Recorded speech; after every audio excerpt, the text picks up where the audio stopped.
things just kept coming to me that I needed to do. So the first thing that happened was I ran into a neighbor who also had a form of blood cancer.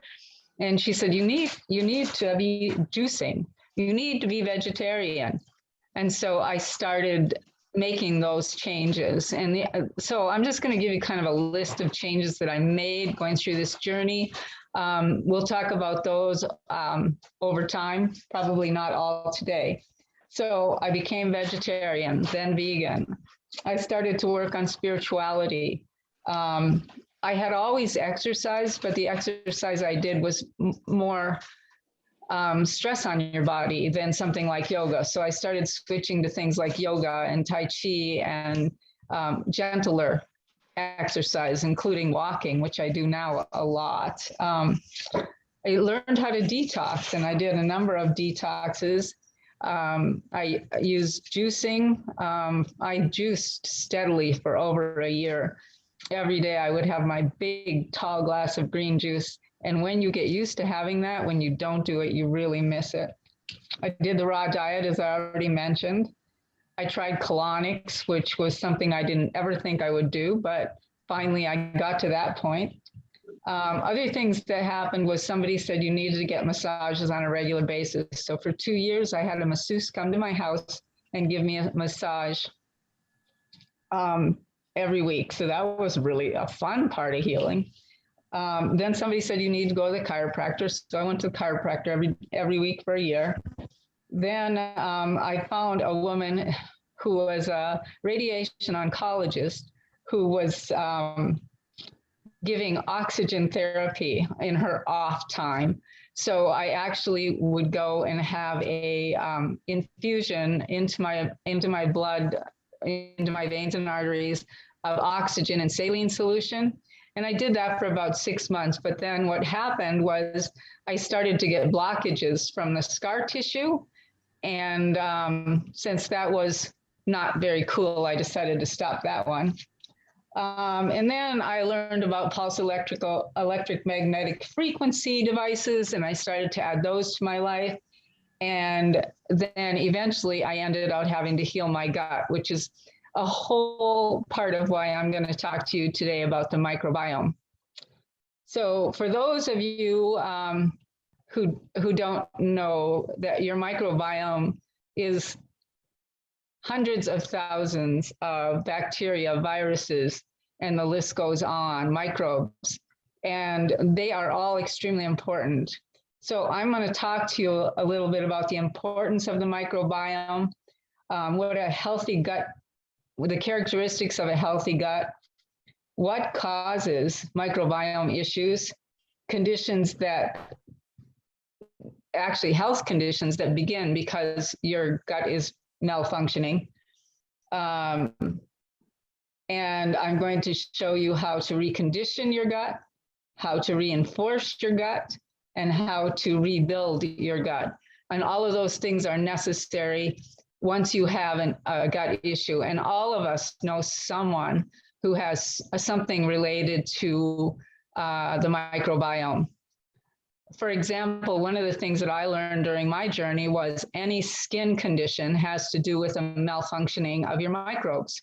And so when I got a skin condition, I had no clue that that was the case, but over time learned to add that one into the list. So 98% of what is wrong with the human condition can be attributed to the health of the microbiome. So that's pretty huge, 98%. And that comes from a microbiologist that I listen to on a regular basis. The man is brilliant. And it's important to know that you're 46% human and 54% microbes. So if you think about it from that point, what's more important? Your microbes, they're pretty important. So you have to think of yourself as a city, and you're the mayor. So it's your responsibility to take care of those citizens of your city. So let's talk about healthy gut characteristics. So the first one is you need a lot of microbial diversity. And you get the diversity of microbes in your stomach and your intestines by eating a huge variety of food. Years and years ago, we had, as a species, we would be eating like 600 different types of food in a year. And now the average person eats about 25 different types of food. So we're eliminating a lot of microbes because certain microbes feed on these different foods. And if you're not putting that variety into your gut, you just lose those microbes. And they may be the ones that heal cancer, or they may be the ones that, can help your body work at an optimal level. So adding a huge variety to your diet is very important. So the gut microbiota plays an integral role in proper functioning of a healthy gut. Hi, Jean. I'm sorry to interrupt you really quickly. We do have a question. Somebody would like to know the microbiologist you listen to regularly and where they can be found. I listen to Kiran, Kiran, Krishna. I think it's Krishna. But if you do Kiran with Google, you'll find him. But it is Krian. I see it's coming up on the screen differently. So, and he works for a company called Microbiome Labs. In fact, he started the company after he discovered a probiotic that actually worked. And I'll share a little bit more about that later. There's 2 more questions in the chat. Does growing your own food help with your microbiome? Always, because the pesticides and other things that can be on the food that you're not growing yourself can kill some of your microbiome. So that is definitely one thing that you can do. But I have a whole list of things as I get further along in my presentation that you can do to make sure you have a healthy microbiome. And then if you'd like to share, Terry would like to know what kind of cancer you were diagnosed with and what stage it was. I was diagnosed with chronic lymphocytic leukemia, and it was at stage 1 when I was diagnosed. And it hasn't gone away. I still have a high white blood count, which is a huge indication of CLL, or chronic lymphocytic leukemia. And my goal is just to keep it at bay. And so far I've done that for a long time. And with some of the stuff I'm doing now, I'm pretty much sure it's gonna go away. So just pray for me. Thank you. Is that all the questions, Jen?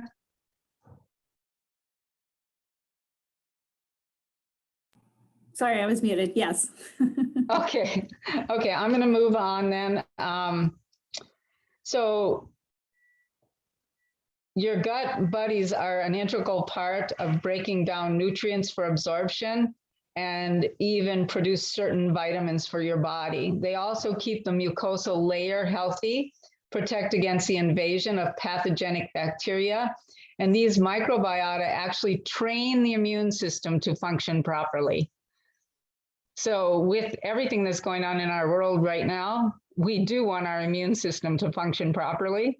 And now you can find out that that's a huge part of your microbiome's job. So the other thing that's important to have a healthy gut is to have low levels of pathogens and toxins. So the last time I spoke for the co-op, we talked about toxins and how to get them out of your body and how to keep them out of your body. So if you missed that one, I'm sure we'll probably do that again. So follow the co-op's list and you'll see it coming up there, I'm sure, next year. So the third thing that you need to have a healthy microbiome is a thick mucosal barrier. And the mucosal barrier is very, very important because it keeps things in the digestive system instead of going out into the rest of your body. You also need strong epithelial junctions. So basically, your epithelial is very thin. It's one layer thin, and it's weaved together. I kind of like to describe it like this. And as you have issues with your gut, eventually that will become leaky, and things from your intestines and your stomach will leak into your body. And that is what causes things like autoimmune disease. And if you think about it, a good microbiome keeps your immune system strong.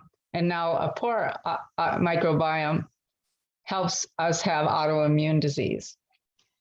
So, and you want, the other thing that you want is low mucosal inflammation. And so all of us should be dealing with all the inflammation in our body, and, things like not eating sugar can help with that. But also I take a curcumin tablet every day. And I'll tell you what, if I don't take it, based on just how my joints feel, I know that it's taking care of inflammation. So that's kind of an added bonus for dealing with that. So what causes us to have microbiome issues? Well, antibiotics are right up at the top, and almost everyone has had antibiotics. And we are just learning in this society that if you take antibiotics, you need to take probiotics when you're done, or even while you're still taking antibiotics, because the antibiotics do not choose between good bacteria and bad bacteria. They just kill everything. So that can be a start of gut dysfunction. I know for me, I ended up taking Cipro, which is a really wild antibiotic. And I think that is one of the major reasons I ended up with a autoimmune disease. So excessive alcohol can also cause microbiome dysfunction. And because of the pandemic, I'm thinking the news is saying there's a lot more of that going on. So we'll have to watch our friends and relatives for that one. Smoking is also huge. Stress is one of the big reasons for a function change in your gut. Lack of sleep, intense exercise. See, I mentioned, I used to run all the time, and that intense exercise actually causes stress on the body. So that can impact the microbiome. Artificial sweeteners are not something anyone wants to use. I just look at them as poison. And I know that they affect lots of things, but now you know that they affect your microbiome. Saturated fats. So, lowering the amount of saturated fats in your life has been important for heart disease. We've all known that, but now it's important to keep your microbiome healthy. And glyphosate. So the very interesting thing about glyphosate is that nobody worries a lot about it until they have gut issues. But did you know that when they harvest the wheat that they make your bread out of, the last thing they do is spray it with glyphosate to make sure it's good and dry?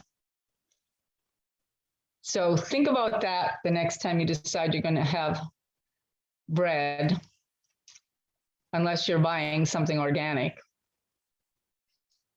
So those are the major damaging factors.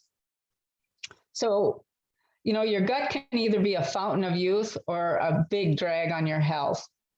The ecosystem has 40 trillion microorganisms that are living in your gut and are thrown into chaos. When they're thrown into chaos, they can wreak havoc on your health.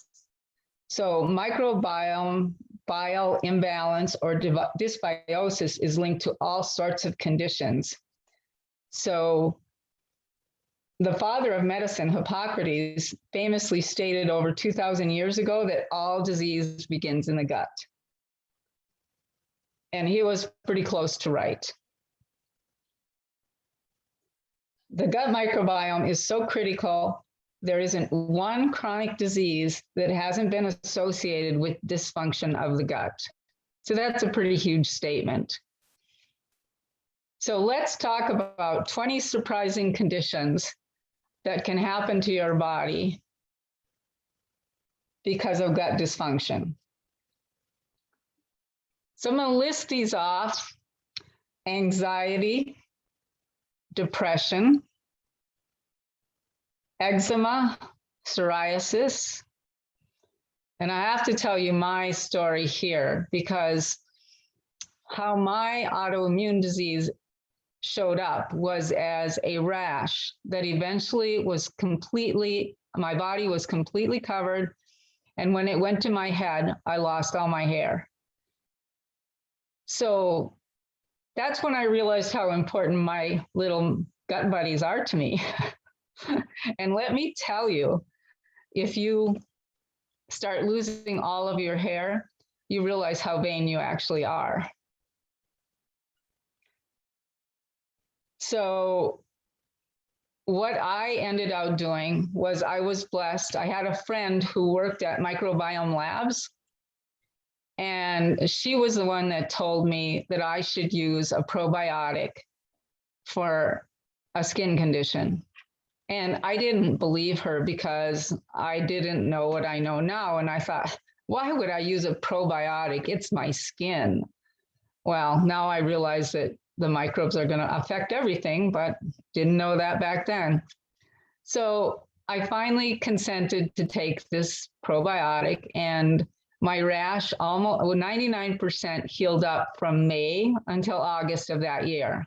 And at the end of August, I got this brilliant idea to listen to another doctor and follow his diet, and he had his own probiotics, so I started using that. By the end of September, my rash was back. By the end of October, it was worse than it had ever been in my life. I actually had the seams in my wrists were splitting wide open. The seams in my hands were split wide open. If something touched my hand, I almost went through the ceiling. It hurt so bad. So I happened to talk to my friend in October, and I said, this rash is really bad. And since she knew the probiotic worked, she says, you're not taking the probiotic, are you? I said, no. She said, I'm sending you some right now, and you have to keep taking it. And so I got it a week later, and within 5 days, my rash, which had been getting worse and worse each day, started healing. And then that was kind of the end of the process. I just took it long enough where I healed from that. And I have to tell you, I was sick enough that my husband was calling my kids and saying, if you want to see her again, you better come down to Florida and see her now. So that is how important your gut buddies are. Other things that can happen: rosacea, dermatitis, heart disease, dementia and Alzheimer's, Parkinson's, autoimmune disease, migraines, allergies, asthma, cancer, chronic fatigue, obesity, type 2 diabetes, osteoarthritis, fatigue. So that's a lot, but we've already talked about that the microbiome has at least something to do with 98% of the diseases out there. So I could probably go on for a day. The other thing that you have to worry about when you're dealing with your gut is dysfunction of the mucosal barrier. And I talked about that a little bit already. The mucosal barrier is what keeps things in the gut that shouldn't get out of the gut. And when that gets broken down, all of these things start to happen. So, and that can really lead to like reflux disease and depression. So what do you do? What do you do if you have one of these diseases? Well, there's 3 things you need to do. You need to recondition your gut, you need to reinforce it, and you need to rebuild it. So I'm going to talk about this with stuff that you can do, but also tell you what I did.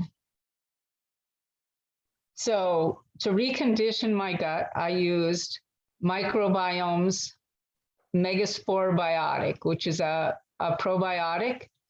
And it is a little different than most probiotics because it has the spores in it. So Karan, who is the microbiologist we talked about earlier, went all over the world trying to figure out why most of the probiotics in the US didn't work. And he discovered that if you use the spores or the eggs, they make it through the stomach and into the intestines. And then these probiotics work really well. So, but I also did a lot of the other natural things that you can do. So many chronic diseases are associated with low microbial diversity in the gut. So I talked about that. So a variety of food is huge. And you need to eat probiotic foods. So things like kefir, tempeh, miso, kombucha, and kombucha you can now get at places like Aldi's, and it's even an organic kombucha. When I first started this journey, I had to find somebody who made it. But somebody's on the call that makes it, and she's going to teach me this summer. You can do pickles, but not pickles that are made from vinegar. You want gherkins.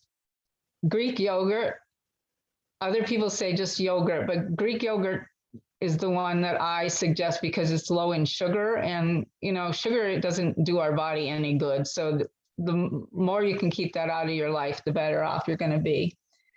Sauerkraut or any fermented vegetables, and apple cider vinegar. Now, you don't want to go to the store and buy sauerkraut because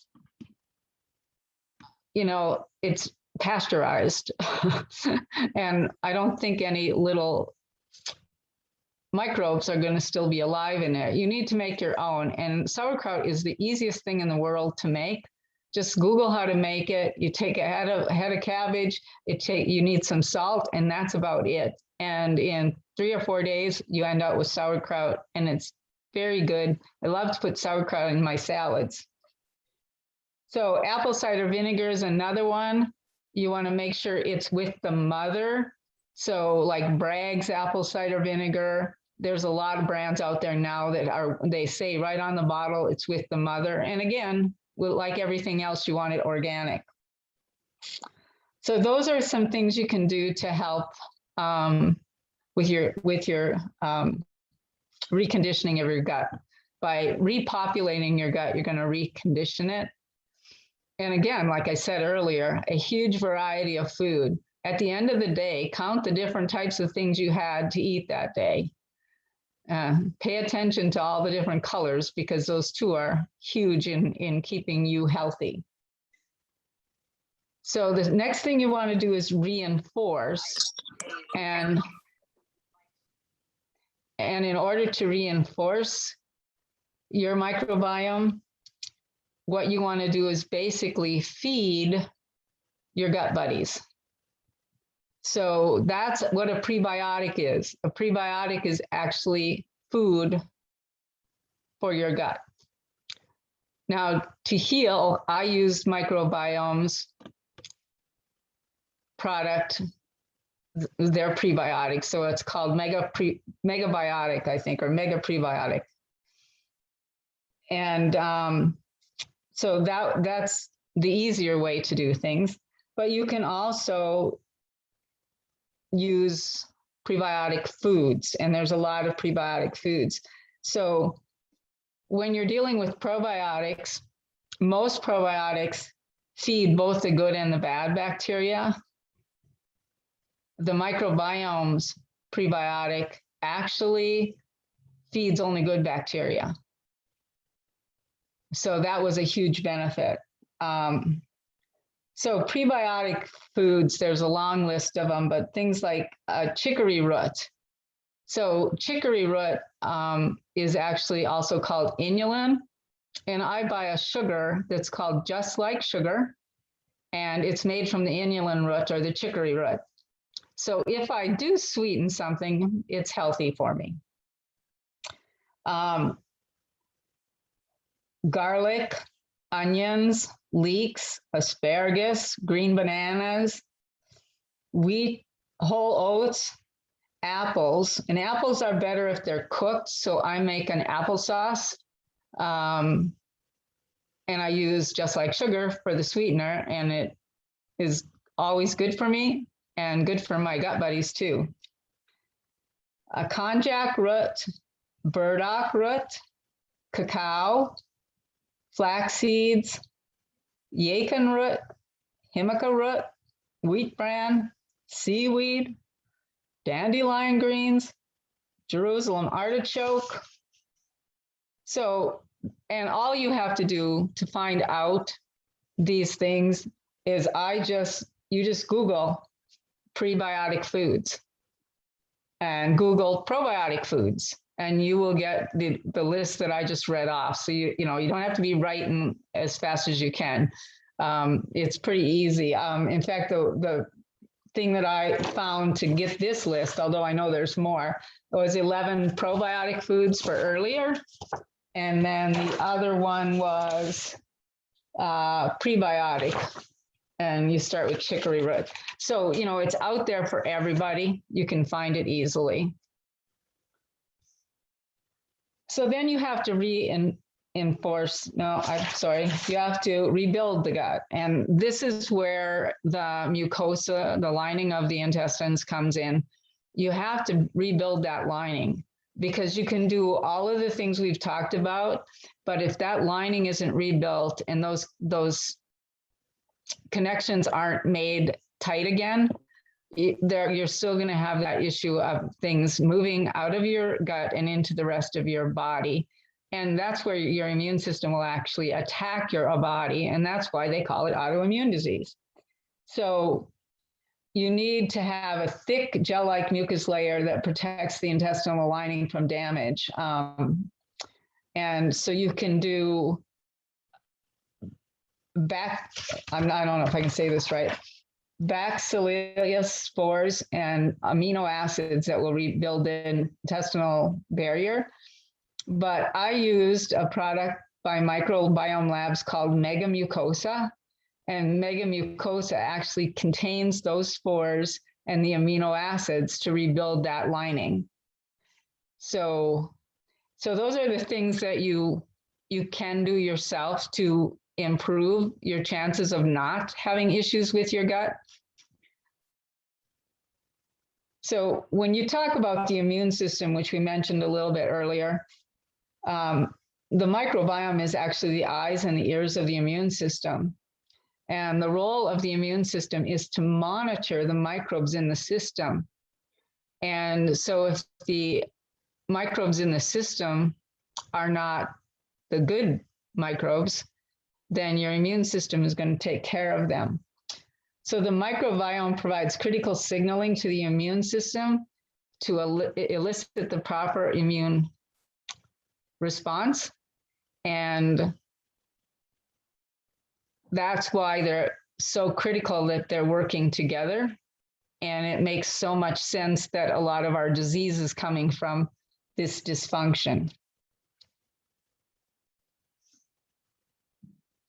So disrupted microbiome leads to improper immune response. So if you've got a dysfunctional or disrupted microbiome, you're going to end up with the wrong response instead of the correct immune response. And dysbiosis in the gut, so this issue with your gut can't be corrected by things like vitamin C, vitamin D, and zinc. So some of the information we're all getting as to what we do to strengthen our immune system isn't going to work if the problem with your immune system is gut dysfunction. So it's important to know what's going on in your body and to know how your microbiome is functioning. So in order to correct these kinds of dysfunctions in your gut, there's a lot of things you can do. And surprise, surprise, they're all things that we've learned about anytime we talk about how we stay well. Lower your stress. And you can do that in 1,000 ways. I found during my journey that meditation was absolutely incredible for lowering stress and actually allowing me to maintain a calm level throughout the day. Get outdoors. I mean, getting outdoors is so important, not only for getting into the sunshine, but just all of the negative ions that are out in your yard caused by rain or caused by other things, the wind. Those are important for your health and wellness and your microbiome. Get a spore-based pre and probiotic. Polyphenols are extremely important, and omega fatty acids reduce inflammation. So in summary, the microbiome is extremely important to your health and wellness. You need to take care of your gut buddies. Give them prebiotic and probiotic food. And if you have any issues, use a total gut restoration product. So that was a lot of information. And I'm hoping that you all have a lot of questions. We have one from Dennis. He asked, if I take vitamins such as multivitamins, fish oil, and zinc, will that affect my microbiome negatively? I do not believe that it will affect it negatively. I think that those are things that if you're not getting enough in your diet, you should be taking. But you need to analyze your diet before you decide to take vitamins, in my opinion, because otherwise you're just wasting your money. But in my case, I don't take specific vitamins because God made our food to contain a cacophony of vitamins and minerals that all work together. And I think when you take one alone, it's missing so much. I don't know what good it's doing for your body. But I do take vitamin D because vitamin D is very hard to get, especially in northern Minnesota. Those Florida guys, they probably don't need it. Let's see, do pain relievers such as ibuprofen or acetaminophen, sorry, I lost my chat, affect gut flora? Yes, and that's not something that was on my list, but prescription drugs also are going to impact you negatively. Mm-hmm.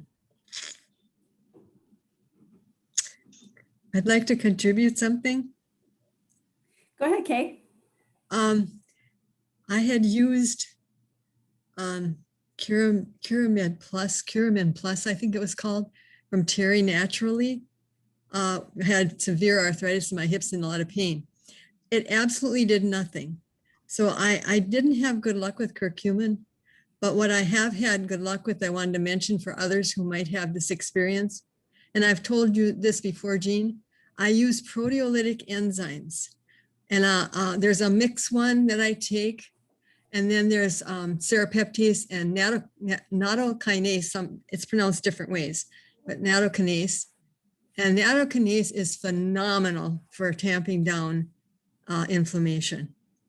And it's in, I don't remember if it's in soy or what, but anyway. So I wanted to mention it in case anyone has pain. I had such severe arthritis in my hips that when they were x-rayed, they would say, I can't even believe you're walking on those hips. And the reason I could was because I took those enzymes, because I did not have had no relief from taking curcumin. Now that might work for someone else, like it does for you, Jean, but it didn't for me. But the proteolytic enzymes just did the trick and still do. I have pain in my thumbs, and if I don't take those, fingers and thumbs. If I don't take those, the pain comes back, but it's gone if I take them. Just wanted to mention that. Thank you for mentioning. Zareen would like to know what brand or type of name brand, sorry, of probiotics does Kiran Krishna recommend? He recommends the ones he developed, which are Microbiome Labs, and are the ones that I used and healed. And so I never will tell you about something that hasn't worked for me. And so when I actually tell you about a specific medical device or product, it's because it made a difference in my life, or I won't tell you about it. And it's Microbiome Labs. And if you email me, I will give you the link to order. And my email is jean@worldwellnesseducation.org. And I know how Jen works, and I know that Jen will be putting it in the notes right now. So I just did. And she already did before I finished saying that. That's awesome. Anybody else? Do you have questions, comments? We did have a question. What was the name of the vitamin you take? Oh, you mean vitamin D? I'm guessing, yeah, that's the one you mentioned. Yeah, I get that from a company called, oh, my mind is going blank. Designs for Health. And you can actually buy that vitamin D on Amazon, because I checked for a friend to see if she could get it there. There was a mention in the chat about a good book about the microbiome is Fiber Fueled by Dr. Will Bulsiewicz. I'm not going to pronounce that correctly. Bulsiewicz. I can see why you couldn't pronounce that. I'm no good with the harder last names for sure. You know, and when I was talking about the glyphosate in wheat, if you haven't read Grain Brain or Wheat Belly, you might want to read those books, because when you do, you will understand whether or not you have a gut dysfunction or not. Getting gluten out of your life is really important. Very difficult, but really important. Even if it's organic wheat? Yes. It still has gluten in it. Why is it that over the centuries, people used wheat? Because they changed our wheat. Once upon a time, there was like, I can't remember how to describe this, but let's say there was 4 different things in wheat, and now there's like 100. Yeah, GMOs have really done a number on wheat production for sure. But I have heard like heritage flour, if you can find it, which is something we stock here at the co-op, is better. I'm not going to say it's 100%, but it doesn't contain all of the negative compounds that current modern wheat usually has. What grains are okay, Jean? Oh, geez. If I can. Barley, oats, the grains that I use are quinoa, millet, and sorghum. If I can chime in on the flour issue, I think it's because of the herbicide, pesticide, and all the farmer has used. And even the organic, sometimes it has some effect on the GI microbiome. And those people who really like to eat bread, encourage like use of einkorn flour. those are an ancient flour that I think it's produced from European country. And the way the bread came out is much more yellowish color. And those who have a gut issue, and when they utilize the einkorn flour for bread baking, and that helps tremendously. And I was the one that mentioned the book about fuel fiber by Dr. Bill Vukovich. He is a gastroenterologist and an excellent book about all microbiome. And he is one of the American Lifestyle College medicine physician. Wonderful. Thank Thank you you. for that. How do you Very spell that good insight. author? How do you spell that author's name? Bill what? I'll go back up to it. It's in the chat. It's Will, BULSIEWICZ.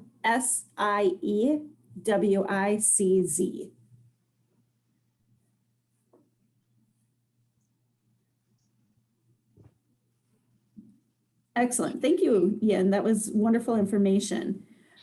Does anyone else have any questions or comments?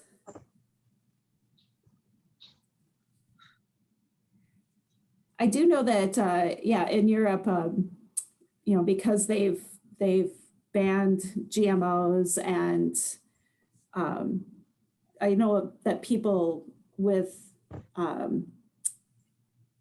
sensitivity to gluten can eat the pasta and the bread over there and not have such ill effects as they would eating those breads here. Yes, that's so true. And the einkorn flour, I actually have had something after I was gluten intolerant, and it didn't cause me any issues. So I know that that also is an option.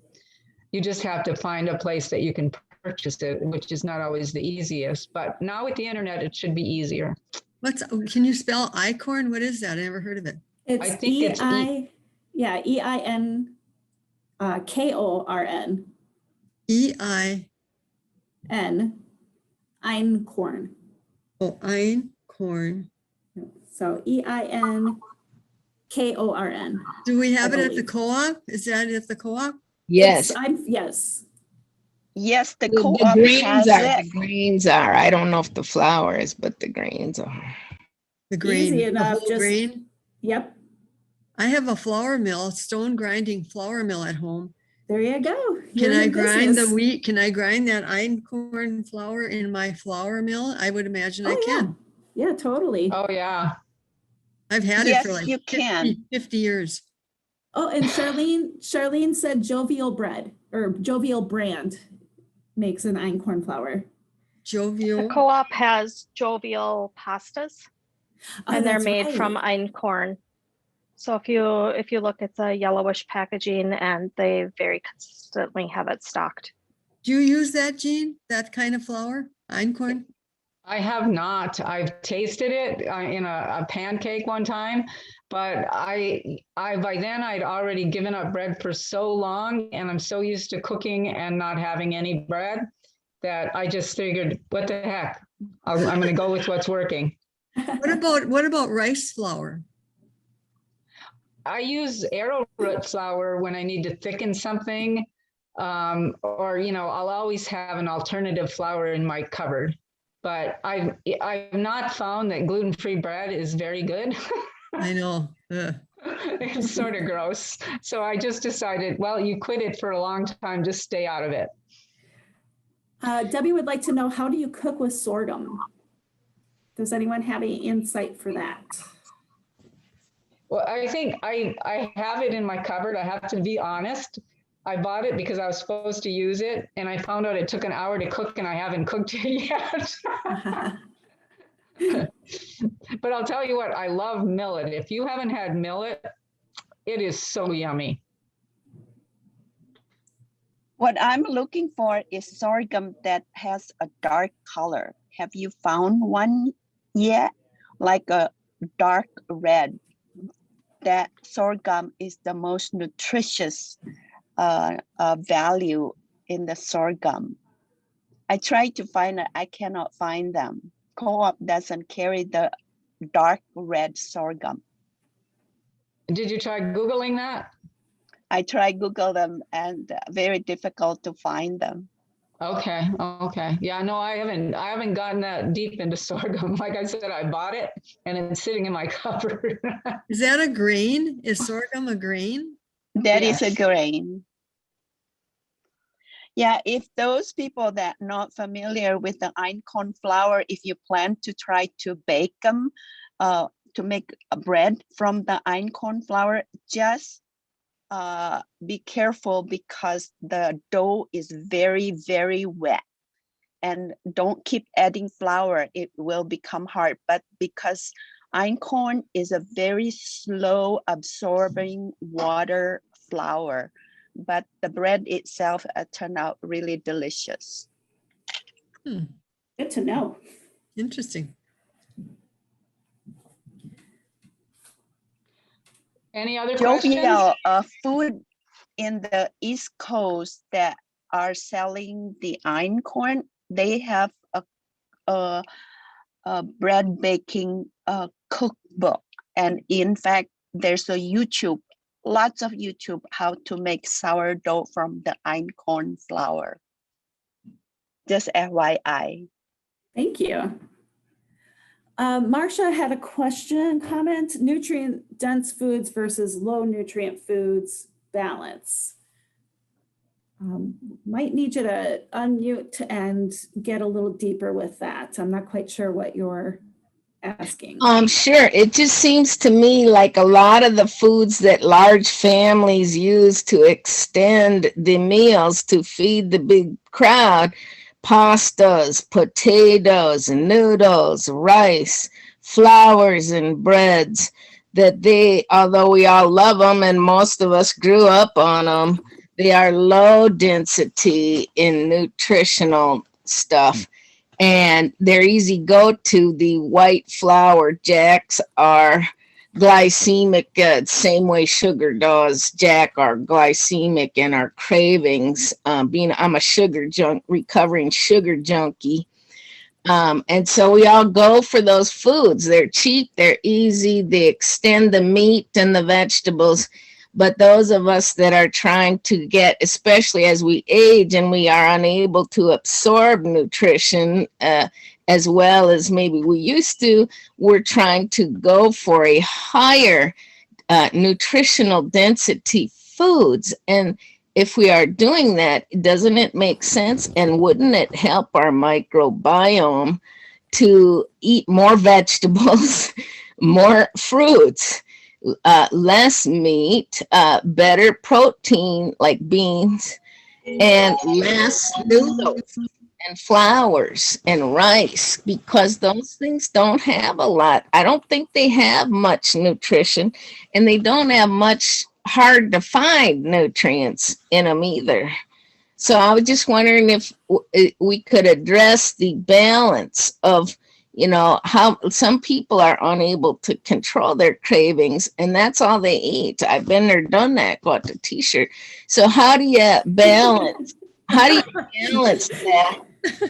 Is there, for people who can control themselves, what would be a healthy balance of low nutrient, carbs, we'll just call them the low nutrient carbs, versus the rest of the plate being more high nutrient foods? And maybe I'm wrong, but I just don't think that a lot of the fillers, we'll call them fillers, have much nutrition in them, and certainly aren't great. Marcia, I completely agree with you that there's a lot of things that people are eating that they are not high in nutrients.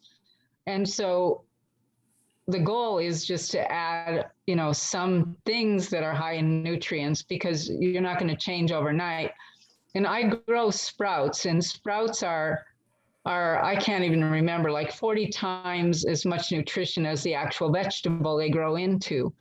And so if we could just get the world putting sprouts on a salad and having a salad every day, we would make a huge dent in what you're talking about. Other ways to get huge amounts of nutrients is juicing.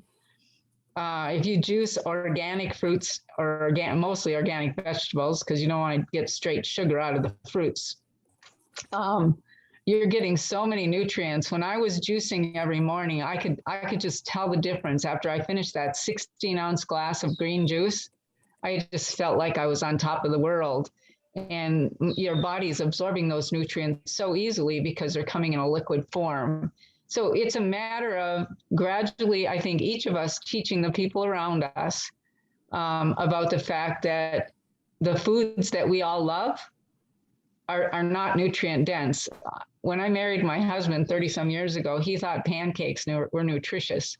And when I said that you shouldn't eat them, they're just like eating donuts for breakfast. There's really no difference. It took me a couple of years to convince him of that one. Oh, those husbands.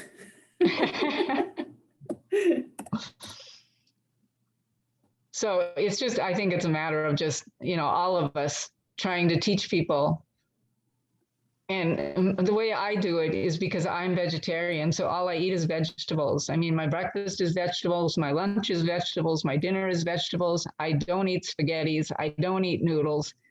And so when I bring a dish, I always make sure it's super nutritious.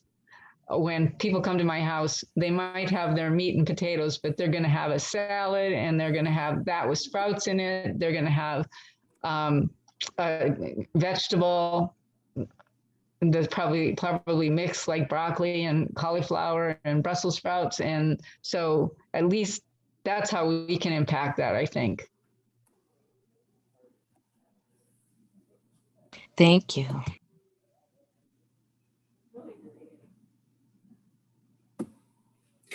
Awesome comments and questions, everyone. Thank you so much for contributing. Does anyone else have anything else they'd like to add or say? Well, I just have one more comment, and I read this great book by Robin Chutkin, and she's a microbiologist also, about the microbiome. And she was saying in there that the balance of the good bacteria and the bad bacteria in the gut, and that a lot of the cravings are from the bad bacteria. And so, as you heal if you eat all that sugar and white flour and stuff that triggers cravings, then the cravings become stronger and stronger because the bacteria that require those sugars and flours actually trigger the cravings. And so as they get more and more of those bad bacteria, you get more and more of the cravings. And as you go for less and less of those by feeding, like you were saying, veggies and stuff instead, then the cravings go. I found for the white sugar, for me, when I quit eating white sugar and pretty much all white flour, the cravings almost went away completely. And I thought that's pretty amazing. But do you know anything about that as far as triggering the bacteria actually have the power to trigger those cravings? That's absolutely. That's what I was talking about earlier.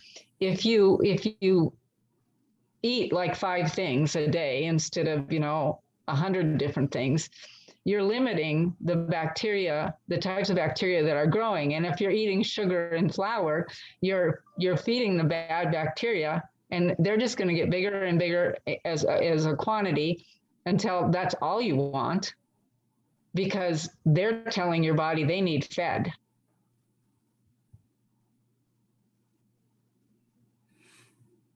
Yeah, we've done classes in the past about detoxing, and we actually had a sugar detox group, and it was amazing. Like, it's a hurdle to get over, and you have headaches, and but you got to fight through it. And once you get past it, like once the cravings are gone, it's kind of a liberating thing. You don't want those sugars anymore. Have any of you heard about oil pulling? Yes. And that's one way. I oil pull every day with coconut oil. And about 20 minutes, I just roll it in my mouth and then spit it out and rinse with salt water and brush my teeth. And I've been told that that's a way to detox, at least to some degree. I've heard the same. My concern with coconut oil is that it's all saturated fat. It's saturated fat. And so I stay away from coconut stuff because I don't want I got enough saturated fat without adding coconut oil. Yummy as though it is. Sure, with oil pulling, you spit it out. So you're not going to retain it. I'm sure some will leach into your system just because it's your mouth, but you wouldn't swallow, with that method. Really quick, a question: what effect does fasting have on the gut microbiome? Intermittent fasting or multi-day fasting? Fasting is absolutely incredible for the microbiome, and Karan always does intermittent fasting. He goes for the 16 hours a day, and he's got all of his employees doing the same thing, just so so at least he's treating his staff good, right? And it's probably the easiest way to fast. And of course, all other forms of fasting are going to be beneficial too. I look at it this way. It's like when you give your digestive system a break from digesting, your body has time to heal. And so that's why intermittent fasting works so well, because you're putting the amount of food you're eating into this narrow amount of time. So your body only has to work really hard on digesting for 8 hours a day, and then it has 16 hours a day to heal. If you're eating, the 3 meals a day and 2 snacks that we've all been told is appropriate, and then of course eating just before bedtime, when is your body going to heal? Zareen would like to know what's the name of the book and Robin's full name that the last speaker mentioned. So it's a Robyn Chutkin, Chutkin or Kyn. She has a women's digestive health center. She used to be a top microbiologist at Yale and all these fancy places, and she realized that a lot of what they were talking about wasn't working for women, and so she started her own thing, her own center. And the books I read were like 20 years old. I'm wondering if she has any more out, but very interesting lady. And one of the things she said, which was my next question, because we were talking about the coconut oil, she said that anything that you put on your skin, your choice of shampoo and how often you shampoo, your deodorants, your body is absorbing that.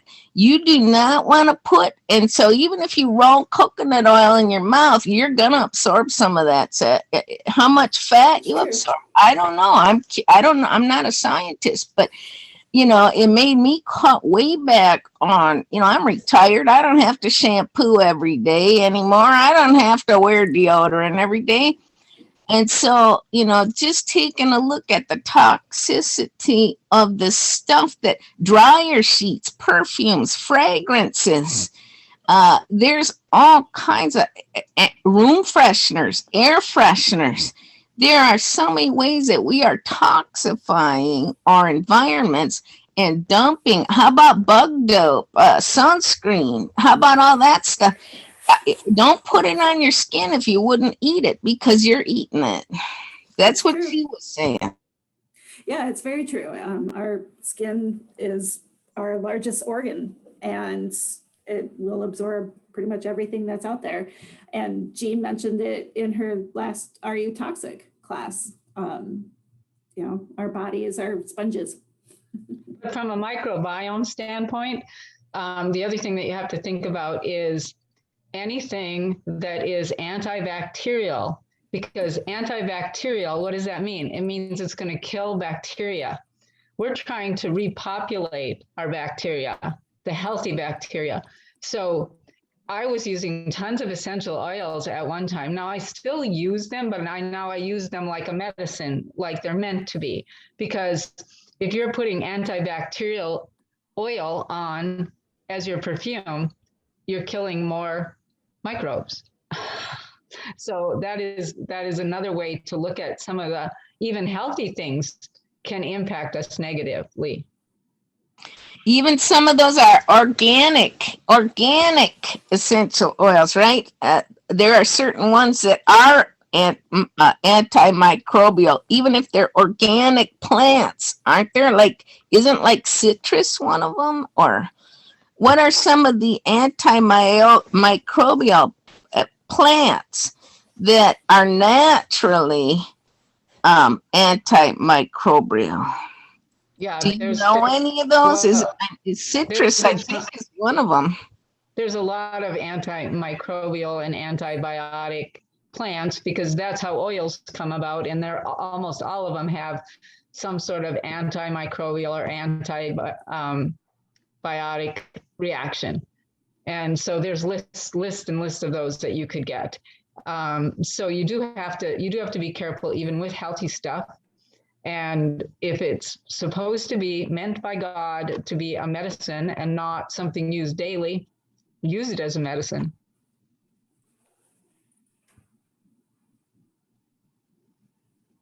Thank you. Yes. Thank you, everyone. One quick Any thing. more? Go ahead, Kay. I'm 80 and I have been doing this since I was in my late 20s.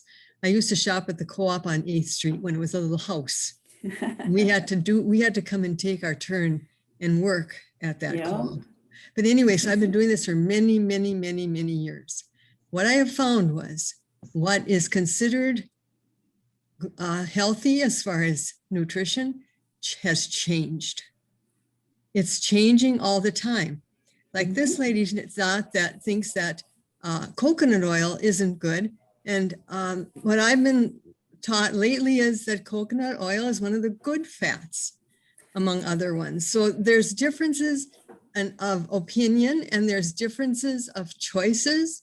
And a person just has to sort through and kind of use their own common sense, intuition, etc., to come up with what works for them.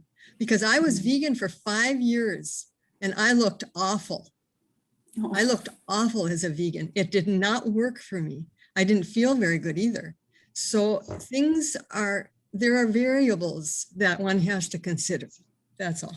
Well, yeah, there's, science is changing all the time. It's like eggs. Eggs were good for you and then eggs were bad for you and now eggs are good for you again. So, science is constantly, learning new things. And that's kind of the beauty of it. We get to teach ourselves and keep up with it. Well, fruits and vegetables have always been on the good list. Indeed. But don't get me started with the dirty dozen and the clean 15. I won't. Oh, wonderful. Anybody else? Any other questions, comments? I love all the participation today. It's been wonderful. So if you would like a recording emailed to you, please email me directly. It's the easiest way. I can just get everybody done in one fell swoop. It's jgilbertson, GILBERTSON @wholefoods.coop.coop. So send me an email if you'd like to have this recording sent to you. I want to take time to say thank you again to Jean. It's always wonderful to host your classes. You have so much knowledge and it's really great to have you sharing it with all of us.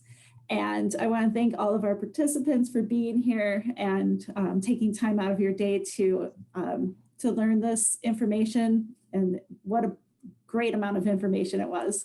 So again, thank you to everybody.